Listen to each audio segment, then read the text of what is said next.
अस्सलाम वालेकुम। आप देख रहे हैं अहमद फूड सीक्रेट्स। आज की रेसिपी है चिकन शामी कबाब। बहुत ही आसान और मज़ेदार। तो शुरू करते हैं रेसिपी को। 1 टेबलस्पून दालचीनी ले लें, 1 जायफल ले लें और 1 टेबलस्पून जवित्री। 7 से 8 इलायची ले लें, आधा चम्मच लौंग ले लें, 4 बड़ी इलायची ले लें और 2 चम्मच ज़ीरा ले लें और 10 से 12 लाल मिर्च साबुत ले लें और इनको अच्छी तरह पैन में रोस्ट कर लें।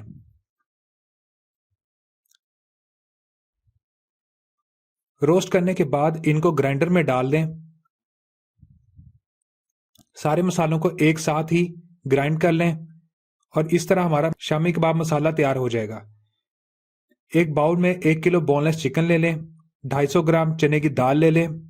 चने की दाल को सारी रात के लिए भिगोया गया था, जिससे दाल बहुत नरम हो चुकी है। इसके बाद अदरक लहसुन का पेस्ट 3 चम्मच डाल लें और ग्राइंड किया हुआ मसाला 4 टेबलस्पून डाल दें। 4 साबुत हरी मिर्च डाल दें, फ्राइड प्याज और 1 टेबलस्पून नमक।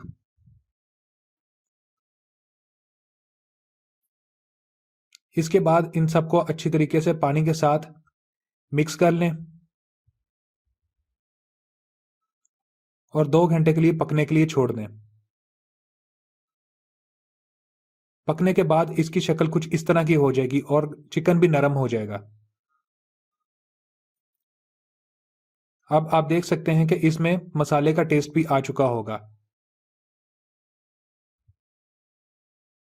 इसके बाद इन सब चीज़ों को चॉपर में डाल दें और अच्छे तरीके से चॉप कर लें। चॉप करने से चिकन और मसाला बिल्कुल एक जैसा हो जाएगा।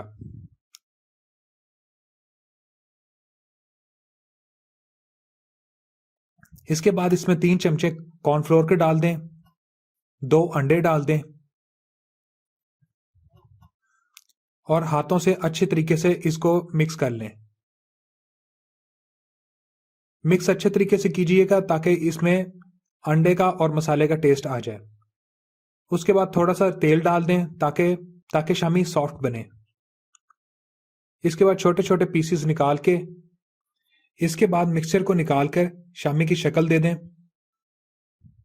और किसी अलग बर्तन में रख लें। फ्राइंग पैन में या फ्रायर में शामी को फ्राई करें। शामी को पकने में तकरीबन 3 से 4 मिनट लगते हैं। शामियों की साइड्स बदलते रहें ताकि ये दोनों तरफ से अच्छे तरीके से पक जाएं। जब ये पक जाएंगे तो इनकी शक्ल कुछ ब्राउन सी हो जाएगी और जब आपको लगे कि शामी अच्छी तरीके से पक गए हैं तो इसको बाहर निकाल लें और ये देखें हमारी रेसिपी तैयार।